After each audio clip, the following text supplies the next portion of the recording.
সুপ্রিয় দর্শক, আসসালামু আলাইকুম। নিউজ 24 এর সকালের সংবাদে আপনাদেরকে স্বাগতম। প্রথমেই জানিয়ে দিচ্ছি সংবাদ শিরোনাম। কারামুক্ত সাবেক এমপি আজিজকে মারধর। ট্রলার সহ 11 বাংলাদেশি জেলেকে ধরে নিয়ে গেছে Arakan army. Doctor Yunus magic দেখাচ্ছেন, তাকে সাহায্য করা দরকার, মন্তব্য মান্নার। যত সংস্কার আছে করেন, কিন্তু সংবিধানে হাত দেবেন না, বিএনপি নেতা নাসের। ভাঙচুর লুটপাটে সরকার ও আইন শৃঙ্খলা বাহিনীর ব্যর্থতা লক্ষণীয়, মন্তব্য সালেউদ্দিন আহমেদের। ভারতের সঙ্গে ন্যায্যতার সম্পর্ক গড়ে ওঠেনি, মন্তব্য জামায়াতের। এতক্ষণ শুনছিলেন সংবাদ শিরোনাম। পুরো খবর পেতে ভিডিওটি শেষ পর্যন্ত দেখুন। সর্বশেষ সংবাদ পেতে চ্যানেলটি সাবস্ক্রাইব করুন। এবার বিস্তারিত। কারামুক্ত সাবেক এমপি আজিজকে মারধর। জামিনে কারামুক্ত হওয়ার পর সিরাজগঞ্জ ৩ আসনের সাবেক এমপি আব্দুল আজিজকে মারধর করেছে ছাত্র জনতা। মঙ্গলবার রাত ৮টার দিকে সিরাজগঞ্জ কারাগারে গেটের সামনে এই ঘটনা ঘটে। তিনি হত্যা চেষ্টা ও বিস্ফোরক মামলায় জামিনে কারামুক্ত হয়েছেন। এ ঘটনার একটি ভিডিও ফেসবুকে ছড়িয়ে পড়েছে। ২৬ সেকেন্ডের ওই ভিডিওতে দেখা যায় কয়েকজন যুবক আব্দুল আজিজের শার্টের কলার টেনে ধরে জোরপূর্বক গাড়িতে তোলার চেষ্টা করছেন। প্রত্যক্ষদর্শীরা জানায়, সাবেক এমপি আব্দুল আজিজ ছাড়া পেয়েছেন এমন খবর পাওয়ার সাথে সাথে ছাত্র জনতা সিরাজগঞ্জ জেলা কারাগারের সামনে জড়ো হতে থাকে। এরপর আব্দুল আজিজ যখনই জেলা কারাগার থেকে মুক্তি পেয়ে বের হন, ঠিক তখনই সবাই তাকে ঘিরে ফেলেন, তাকে ধরে টানা হেঁচড়া ও মারধর করেন। সিরাজগঞ্জ কারা তত্ত্বাবধায়ক মোহাম্মদ কামরুজ্জামান জানান, উচ্চ আদালতের নির্দেশে তার জামিন হয়েছে। স্থানীয় প্রশাসন ও গোয়েন্দা সংস্থার সঙ্গে আলাপ আলোচনা করে রাত 7:45টার দিকে তাকে ছেড়ে দেওয়া হয়। ছেড়ে দেওয়ার পর বিক্ষুব্ধ ছাত্র জনতা তাকে ধরে নিয়ে যায় বলে শুনেছি। সদর থানার ভারপ্রাপ্ত কর্মকর্তা মোহাম্মদ হুমায়ুন কবির বলেন, রাত 9টার দিকে বিক্ষুব্ধ ছাত্র জনতা তাকে ধরে নিয়ে থানায় সোপর্দ করেছে। তিনি কখন ছাড়া পেয়েছেন, কে বা কারা তাকে ধরে নিয়ে যায়, বিষয়টি এখনো জানি না। তাকে কোনো মামলায় আটক হবে কিনা এমন প্রশ্নের জবাবে ওসি বলেন, এখনো সিদ্ধান্ত হয়নি। ঊর্ধ্বতন কর্তৃপক্ষের সাথে আলাপ আলোচনার পর সিদ্ধান্ত নেওয়া হবে। ট্রলার সহ 11 বাংলাদেশি জেলেকে ধরে নিয়ে গেছে আরাকান আর্মি।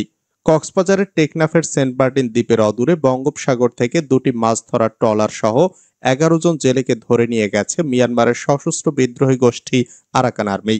মঙ্গলবার বেলা 11:30টার দিকে সেন্ট মার্টিন দ্বীপের অদূরে মৌলভীরশীল এলাকায় বাংলাদেশ জলসীমা থেকে তাদের ধরে নিয়ে যাওয়া হয়।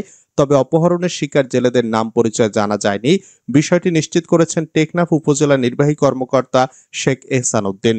ইউএনও বলেন, মাছ ধরার ট্রলার সহ জেলেদের ধরে নিয়ে যাওয়ার বিষয়টি শুনেছি। এই ঘটনায় আইন শৃঙ্খলা বাহিনীর সঙ্গে আলোচনা করে তাদের ফেরত আনার চেষ্টা চালানো হবে। ডক্টর ইউনূস ম্যাজিক দেখাচ্ছেন, তাকে সাহায্য করা দরকার, মন্তব্য মান্নার। নাগরিক ঐক্যের সভাপতি মাহমুদুর রহমান মান্না বলেছেন, অন্তর্বর্তী সরকারের প্রধান উপদেষ্টা অধ্যাপক মোহাম্মদ ইউনূস একের পর এক ম্যাজিক দেখাচ্ছেন। খুবই নির্মোহভাবে কাজ করছেন তিনি। জনশক্তি সভার আয়োজনে রাষ্ট্রীয় মূলনীতি পর্যালোচনা শীর্ষক আলোচনা সভায় প্রধান অতিথির বক্তব্যে এসব কথা বলেন মান্না। মঙ্গলবার জাতীয় প্রেস ক্লাবের তোফাজ্জল হোসেন মানিক মিয়া হলে এ সভা হয়। মাহমুদুর রহমান বলেন, ডক্টর ইউনূস তার সব কাজে ম্যাজিক দেখাচ্ছেন। তা না হলে রোজার মধ্যে দ্রব্যমূল্য বাড়ার পরিবর্তে কমে কিভাবে? ঈদ যাত্রা এত সুন্দর হয় কি করে? রোজার মধ্যে বিদ্যুতে এত সুন্দর ব্যবস্থাপনা হয় কিভাবে? এজন্য বলি, ডক্টর ইউনূসকে আমাদের সবার সহযোগিতা করা দরকার। যত সংস্কার আছে করেন, কিন্তু সংবিধানে হাত দেবেন না, মন্তব্য বিএনপি নেতা নাসেরের। বিএনপির জাতীয় নির্বাহী কমিটির সদস্য এম নাসের রহমান, সময়ের প্রয়োজনে যেগুলো দরকার সেগুলো সংস্কার করতে হবে, কিন্তু সংবিধান ছাড়া সবগুলো সংস্কারই করেন।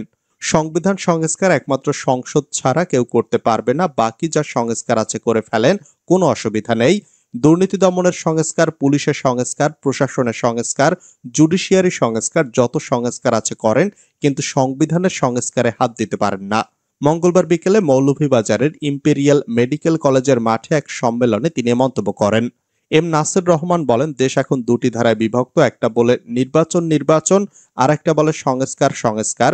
এখন সংস্কার প্রয়োজন, এটা ঠিক, কিন্তু এর জন্য সীমাহীন সময় দেওয়া যাবে না। আজকাল আরেকটা নতুন শব্দ বের হয়েছে, এটা বেশি ইউজ করে একটি ইসলামী দল। শব্দটি হলো যৌক্তিক। এখন তাদের যদি জিজ্ঞাসা করে যৌক্তিকতা কতদিন, এর কোনো উত্তর পাওয়া যায় না। এই যৌক্তিকতা কতদিন, 1 মাস, 6 মাস, 1 বছর না 3 বছর, আসলে যৌক্তিকতা কত, এর কোনো উত্তর তাদের কাছে নেই। শব্দ একটাই শিখেছে, বলে যৌক্তিক। যৌক্তিক বলে কোনো শব্দ রাজনীতির ইতিহাসে চলে না। ভাঙচুর, লুটপাটে সরকার ও আইনশৃঙ্খলা বাহিনীর ব্যর্থতা লক্ষণীয়, মন্তব্য সালেউদ্দিনের। ইসরায়েল বিরোধী বিক্ষোভে গতকাল সোমবার দেশের বিভিন্ন জায়গায় ব্যবসা প্রতিষ্ঠানে ভাঙচুর ও লুটপাটের ঘটনার নিন্দা জানিয়েছে বিএনপি। দলটির স্থায়ী কমিটির সদস্য সালাউদ্দিন আহমেদ বলেন, আমরা বলতে চাই, সরকারের ও আইনশৃঙ্খলা রক্ষাকারী বাহিনীর ব্যর্থতা এখানে লক্ষণীয়। সরকারের উদ্দেশ্যে সালাউদ্দিন বলেন, আপনাদের উচিত ছিল আগে থেকেই এখানে সতর্কতা নিশ্চিত করা, তাহলে দেশের নামে এই বদনাম আমাদের হতো না। মঙ্গলবার দুপুরে ঢাকা বিশ্ববিদ্যালয়ের রাজু ভাস্কর্যের সামনে ফিলিস্তিনে গণহত্যার প্রতিবাদে বাংলাদেশ জাতীয়তাবাদী ছাত্রদল বিক্ষোভ সমাবেশ করে, সেখানে তিনি এসব কথা বলেন। ভারতের সঙ্গে ন্যায্যতার সম্পর্ক গড়ে ওঠেনি, মন্তব্য জামায়াতের। বাংলাদেশ জামায়াত ইসলামের কেন্দ্রীয় প্রচার ও মিডিয়া বিভাগের সেক্রেটারি অ্যাডভোকেট মতিউর রহমান আকন্দ বলেছেন, ভারতের সঙ্গে যেভাবে ন্যায্যতার ভিত্তিতে সম্পর্ক হওয়া উচিত ছিল, সেভাবে বন্ধুত্ব গড়ে ওঠেনি। ভারত সবসময় বাংলাদেশ থেকে নেওয়ার চেষ্টা করেছে।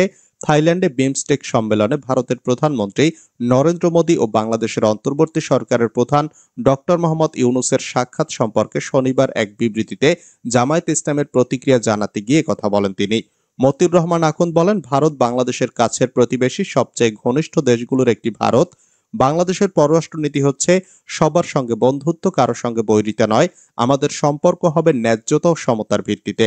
এ দৃষ্টিকোণ থেকে ভারতের সঙ্গে যেভাবে সম্পর্ক হওয়া উচিত ছিল, সেভাবে গড়ে ওঠেনি। জয় বাংলা স্লোগান দিয়ে বিএনপি অফিসে ভাঙচুর। বান্দরবনে ওয়ার্ড বিএনপির অফিসে ভাঙচুর চালিয়েছে দুর্বৃত্তরা। সোমবার রাতে বান্দরবন পৌর শহরের কালাঘাট এলাকায় এই ঘটনা ঘটে। ভাঙচুরের সময় দুর্বৃত্তরা জয় বাংলা স্লোগান দেয় বলে জানায় প্রত্যক্ষদর্শীরা। স্থানীয়রা জানায়, সোমবার গভীর রাতে জয় বাংলা স্লোগান দিয়ে বিএনপির অফিসের তালা ভেঙে হামলা চালায় দুর্বৃত্তরা।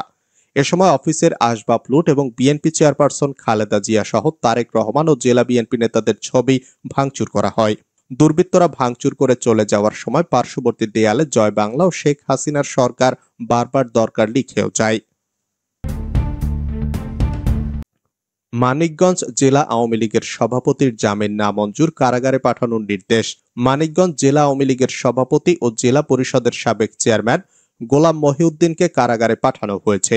আজ মঙ্গলবার বেলা 11টার দিকে সিনিয়র জেলা ও দায়রা জজ লিয়াকত আলী মোল্লা তার জামিন আবেদন নামঞ্জুর করে কারাগারে পাঠানোর নির্দেশ দেন। গোলাম মহিউদ্দিনের বিরুদ্ধে বিএনপির নেতাকর্মীদের উপর হামলা, জেলা বিএনপির কার্যালয় ভাঙচুর ও অগ্নিসংযোগ, বৈষম্য বিরোধী ছাত্র আন্দোলনে শিক্ষার্থীদের উপর হামলা ও নাশকতার অভিযোগে সদর থানায় 4টি মামলা রয়েছে।